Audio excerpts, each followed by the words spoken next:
भक्तों, आज हम सुनेंगे जेठ मास महात्म्य कथा का तीसरा अध्याय।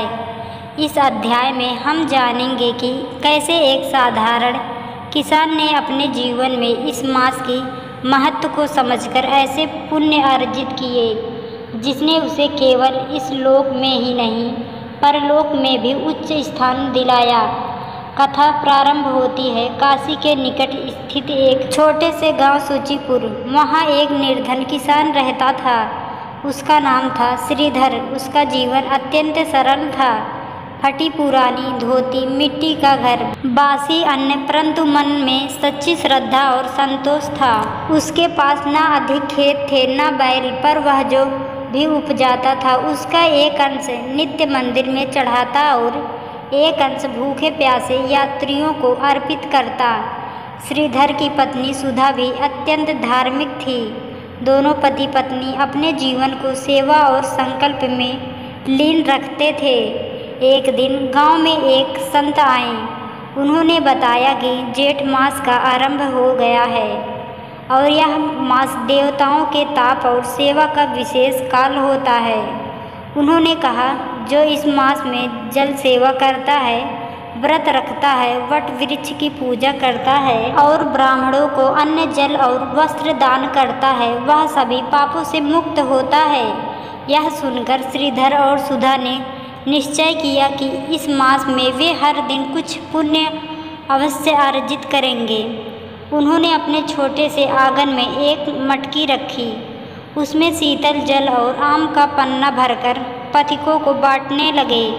जो भी राहगीर आता उन्हें बैठाकर जल पिलाया जाता, पैर धोए जाते और थकान मिटाने के लिए बेलपत्र युक्त जल अर्पित किया जाता।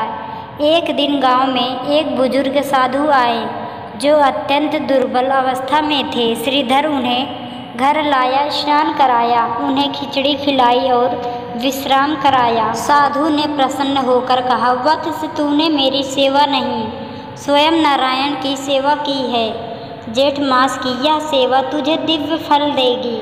सुधा ने हर शुक्रवार वट सावित्री व्रत प्रारंभ किया और वट वृक्ष की छाया में दीप प्रज्वलित कर महिलाओं को जल और भोजन कराना प्रारंभ किया।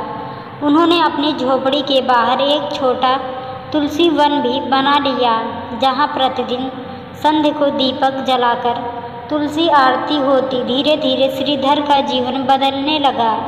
उसके खेत की भूमि अधिक उपजाऊ हो गई, वर्षा समय पर होने लगी और उसकी फसलें दुगनी बढ़ने लगी। लोग कहने लगे, यह चमत्कार कैसे हुआ?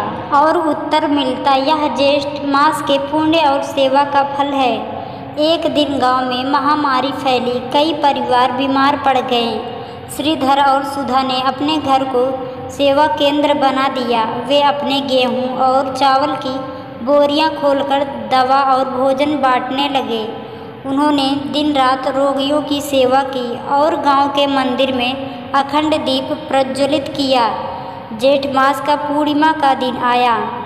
श्रीधर और सुधा ने अपने खेत में एक बड़ा भंडारा आयोजित किया, जहां ब्राह्मणों, साधुओं, वृद्धा और बच्चों को भोजन कराया गया। उन्होंने वट वृक्ष के नीचे बैठाकर सात्विक भोजन कराया और अंत में सभी को जल कलश भेंट किए। उसी रात श्रीधर ने स्वप्न में देखा कि स्वर्गलोक में देवगण एक सभा में उसका गुणगान कर रहे हैं।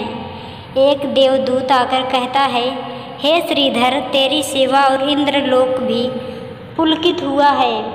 तुझे मृत्यु के पश्चात दिव्य विमान में ले जाया जाएगा। प्रातः जब उसने यह स्वप्न अपनी पत्नी को बताया तो दोनों की आंखों से अश्रुधारा बह निकली। उन्होंने यह समझ लिया कि सेवा का मार्ग ही सच्चा मार्ग है। गांव के लोग अब उन्हें पुण्यश्री और धर्ममूर्ति कहकर पुकारने लगे। भक्तों, यह कथा हमें यह सिखाती है कि ज्येष्ठ मास केवल उपवास और तप का नाम नहीं है। यह मास दूसरों की पीड़ा को समझने, उन्हें शीलता देने, जल सेवा और पराहित में समर्पण का। श्रीधर जैसे लोग हमें यह सिखाते हैं कि बड़े मंदिरों में लाखों का दान देने से बड़ा है किसी प्यासे को एक लोटा शीतल जल देना, किसी थके हुए यात्री को वट वृक्ष की छांव देना। ज्येष्ठ मास की तपन केवल शरीर को नहीं, हृदय को तपती है, और जो इस तपन में सेवा की वर्षा करता है वही सौभाग्यशाली होता है। अब प्रेम से कहिए, सेवा ही धर्म है, तप ही मोक्ष का द्वार। ज्येष्ठ मास में जो करे शुभ कार्य उसका जीवन बने अपार। जय श्री हरि, जय ज्येष्ठ मास।